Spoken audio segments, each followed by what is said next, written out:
அவருடைய பரிசுத்த நாமம் மகிமைப்படுவதாக. இந்த ஆசீர்வாதமான நல்ல நாளுக்காக நான் கர்த்தரை துதிக்கிறேன். 2025ஆம் ஆண்டினுடைய 8 மாதங்களை கடந்து வருவதற்கு ஆண்டவர் நமக்கு கிருபை தந்தார். முக்கியமாய் இந்த புதிய மாதத்திலே அடி எடுத்து வைக்கிற உங்கள் அனைவரையும் இயேசுவின் நாமத்தில் அன்போடு நான் வாழ்த்துகிறேன். இந்த மாதம் ஆண்டவர் நமக்கு கொடுத்திருக்கிற நல்ல ஒரு வாக்குத்தத்தமான வார்த்தை, உன் சுக வாழ்வு சீக்கிரத்திலே துளிர்க்கும். ஆமென்.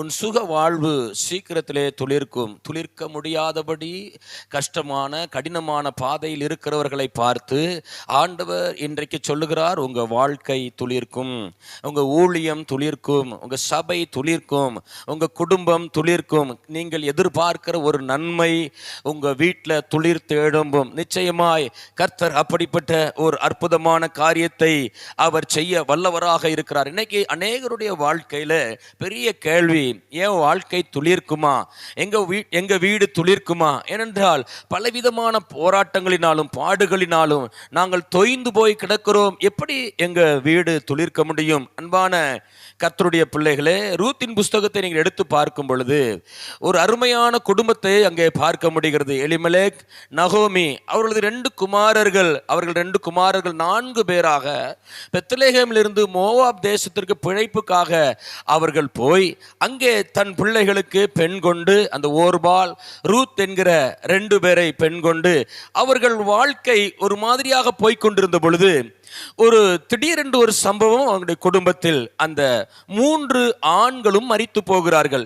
இப்போ நகோமிக்கு ஒரு தன்னுடைய வீட்டில் தன்னுடைய பிள்ளைகள் மரித்து போனதையும் தன்னுடைய கணவர் மரித்து போனதையும் ஏற்றுக்கொள்ள முடியாமல் அவள் தன் வாழ்க்கையில் இப்படிப்பட்ட மரண சம்பவங்களை நான் கேட்க வேண்டியதாயிற்றே, இதை நான் அனுபவிக்க வேண்டியதாயிற்றே, மீண்டுமாக இந்த மோவாப் தேசத்தை விட்டு நான் மறுபடியுமாக பெத்லெகேமுக்கு போக தான் தீர்மானிக்கும் பொழுது அவள் ஓர்பாலையும் ரூத்தையும் பார்த்து சொல்லுகிறார், மக்களே, நீங்கள் உங்கள் தகப்பன் வீட்டுக்கு போய்விடுங்கள், என்னோடு கூட நீங்கள் வர வேண்டாம். ஏனென்றால் என் வீடு வெறும் மரண வீடு, என் வீட்டில் எப்போதும் சந்தோஷம் இல்லை, நாங்கள் பஞ்சம் பிழைப்பதற்காக இங்கே வந்தோம், இங்கே வந்து எங்கள் வீடு அழிந்து போனது, இனி நான் பிள்ளைகளை பெற்று உங்களுக்கு புருஷர்களாக தர முடியாது, என் வாழ்க்கை காய்ந்து போன நிலைமை, செத்து போன நிலைமை, வெட்டப்பட்ட நிலைமை, இனி என் வாழ்வு துளிர்ப்பதற்கு வாய்ப்பே இல்லை, நீங்கள் போய்விடுங்கள் என்று சொன்ன பொழுது ஓர்பால் தன் மாமியாரை முத்தம் செய்து கடந்து போனாள். அன்பான கர்த்தருடைய பிள்ளைகளே, ஆனால் ரூத் அவள் தன் மாமியை விட்டு பிரிய மனதில்லாமல், நீர் எங்கே போனாலும் நான் வருவேன், நீர் எங்கே இருக்கிறீரோ அங்கே இருப்பேன், நீர் எங்கே மரணமடைகிறீரோ அங்கே நான் மரணமடைவேன், உம்மையும் என்னையும் யாரும் பிரிக்க முடியாது என்று உறுதித்தன்மையோடு நின்ற பொழுது நகோமியும் ரூத்தும் பெத்லெகேமிலே வந்து குடி புகுந்தார்கள்.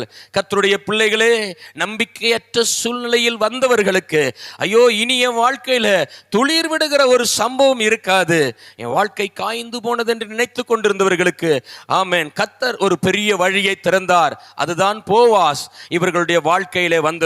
ரூத்தை போவாஸ் விவாகம் பண்ணினார்.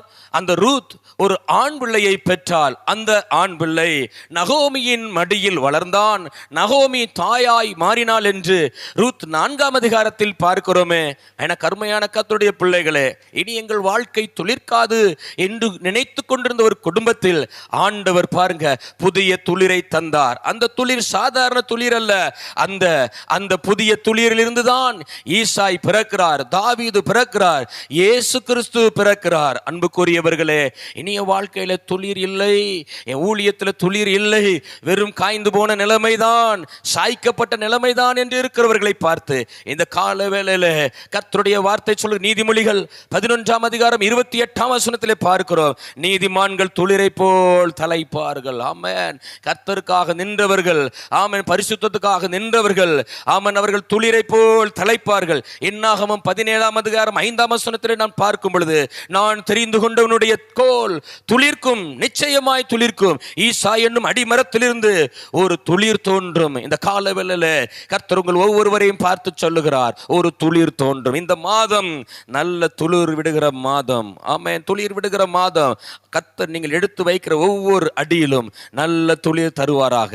கர்த்தருடைய கரங்கள் அர்ப்பணிக்க போறோம். ஆண்டவர் உங்கள் ஒவ்வொருவரையும் ஆசீர்வதிப்பாராக. இந்த மாசம் உங்க வீடு, உங்க குடும்பம், உங்க ஊழியம் துளிர் விட்டு பெருக அன்பாய் வாழ்த்துகிறேன். கர்த்தர் உங்களை ஆசீர்வதிப்பாராக. ஆமென்.